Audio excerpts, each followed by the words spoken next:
नमस्कार विद्यार्थी मित्रांनो, स्वागत आहे तुमचं इंजिनिअरिंग ॲडमिशन 26-27 सिरीजमध्ये. उद्या 2 ऑगस्ट आहे. कॅपराउंड 1ची अलॉटमेंट तुम्हाला इव्हिनिंगपर्यंत संपसेल तुमच्या लॉगिनमध्ये. तर अलॉटमेंट झाल्यानंतर काय स्टेप्स फॉलो करायच्यात ह्याबद्दलचा हा मार्गदर्शनपर व्हिडिओ बनवतो आहे मी. तर शॉर्टमध्ये सांगायचं झालं तर तुम्हाला लॉग इन चेक करायचं आहे, तुमचा कोणता प्रेफरन्स तुम्हाला अलॉट झाला आहे ते चेक करायचं आहे. त्याच्यामध्ये जर ऑटो फ्रीज असेल तर तुम्हाला माहिती तुम्हाला तो पर्याय निवडणे हे बंधनकारक आहे. नाही निवडला तर तुम्ही प्रोसेसच्या बाहेर जाता.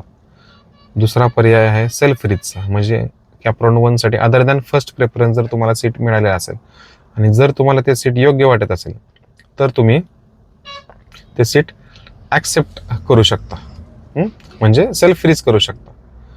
आणि तिसरा ऑप्शन आहे बेटरमेंट्स, म्हणजे अदर दॅन फर्स्ट प्रेफरन्स जर सीट लागले आणि तुम्हाला समजा ते जे काही अलॉटेड कॉलेज आहे ते तुम्हाला अजून बाबा होल्ड करायचं आहे किंवा अजून दुसऱ्या कॉलेजला ट्राय करायचं आहे, तर तुम्ही बेटरमेंट हा ऑप्शन चूज करू शकता.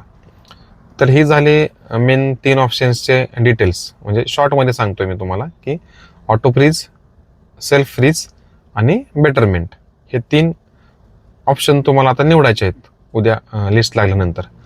परंतु इन जनरल काय करायचं आहे तर लॉग इन चेक करणे, प्रेफरन्स नंबर चेक करणे, त्याच्यानंतर जर तुम्हाला घ्यायचं असेल तर ॲडमिशन त्या रिस्पेक्टिव्ह कॉलेजला तर तुम्हाला तर ARC सेंटरला व्हिजिट करायचं, म्हणजे सेल्फ व्हेरिफिकेशन स्टेप आहे इथे. तुम्ही स्वतः पण करू शकता हे सेल्फ स्क्रुटिनी, काही प्रॉब्लेम नाही त्याच्यात. आणि त्याच्यानंतर सीट ॲक्सेप्टन्सची तुम्हाला फी पेड करायची ऑनलाईनच तुमच्या लॉग इनमध्येच. आणि एकदा सीट ॲक्सेप्टन्सची फी पेड केली की पुढची स्टेप्स जी आहे ती तुम्हाला सीट जे काय आहे ते तुम्ही कन्फर्म केले तुमच्या लॉग इनमधनं, परंतु तुम्हाला इन्स्टिट्यूट व्हिजिट करणं गरजेचं आहे. तर 3, 4, 5 हे 3 दिवस तुम्हाला दिलेले आहेत.